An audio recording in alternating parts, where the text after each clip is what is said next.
Kita beralih ke kabar lainnya, pemirsa. Angin puting beliung menerjang Jatinangor Kabupaten Sumedang dan Ranca Ekek Kabupaten Bandung, Jawa Barat. Kendati tak menimbulkan korban jiwa, angin berkecepatan tinggi yang terjadi Rabu sore 21 Februari lalu itu menyisakan dampak kerusakan di dua wilayah tersebut.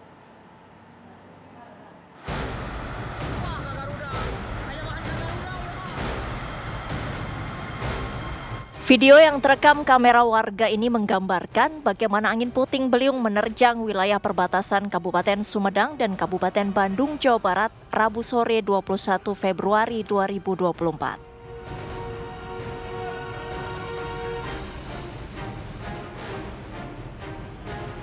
Terlihat benda-benda yang dilewati oleh angin puting beliung tersapu dan berterbangan. Puting beliung juga menyapu atap bangunan pabrik di wilayah Sumedang. Bahkan sejumlah truk terguling akibat kencangnya hantaman puting beliung. BPBD setempat menerima laporan kerusakan pada rumah-rumah warga di kawasan Cinta Mulya, Kecamatan Jatinangor. Angin puting beliung pun mengakibatkan sejumlah pohon tumbang dan kios-kios yang berada di sepanjang jalan raya perbatasan Kabupaten Sumedang, Bandung, porak-poranda. Di Kabupaten Bandung, angin puting beliung menerjang Kecamatan Ranca Ekek. Ratusan rumah warga pun rusak.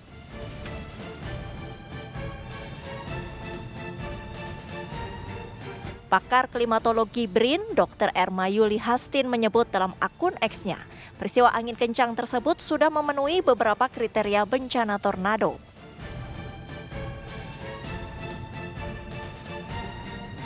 Kita harus bedakan antara puting beliung yang biasa terjadi di wilayah Indonesia dengan apa yang kemudian saya sebut sebagai tornado pertama ini ya.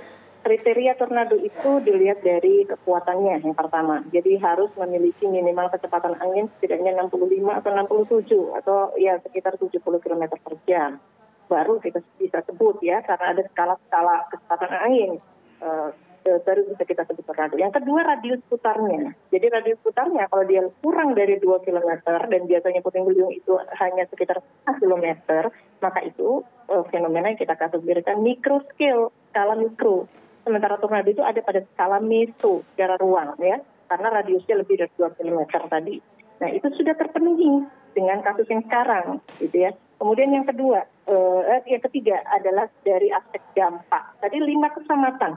Ya, 5 kecamatan itu berarti dampaknya luas dan parah, gitu, dan bahkan dicatat sebagai yang terparah. Kenapa ini bisa dikategorikan tornado? Karena terdeteksi oleh satelit awan. Biasanya puting beliung nggak terdeteksi tuh. Satelit awan itu hanya bulat biasa kecil, gitu ya. Sementara Kepala Badan Meteorologi, Klimatologi, dan Geofisika BMKG Bandung, Teguh Rahayu pun punya penjelasan mengenai angin kencang yang terjadi Rabu sore di wilayah Jawa Barat. Puting beliung dan tornado memang merujuk pada fenomena alam yang memiliki kemiripan visual, yaitu pusaran angin yang dengan kekuatan berbahaya dan berpotensi merusak.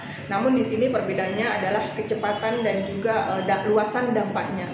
Kalau tornado kecepatannya jauh lebih tinggi daripada kecepatan angin puting beliung ya tentunya. Jadi angin puting beliung ini di Indonesia dikenalnya sebagai angin puting beliung. Kalau tornado itu kecepatannya bisa mencapai 70 km per jam, bahkan lebih di atasnya 70 km per jam. Sementara sementara puting beliung di bawah 70 km per jam. Kecepatan angin kita kemarin di peralatan kita mencatat sekitar 36,8 km per jam. Sementara dampak luasannya tentunya tidak sampai dengan di atas 5 km. Kalau terjadinya kemarin memang tornado, pasti dampaknya akan lebih luas lagi. Terlepas dari apakah bencana angin kencang yang terjadi di Jawa Barat merupakan puting beliung atau tornado, mitigasi terhadap bencana tersebut jauh lebih penting demi meminimalisasi kerusakan dan korban. Tim TV One mengabarkan.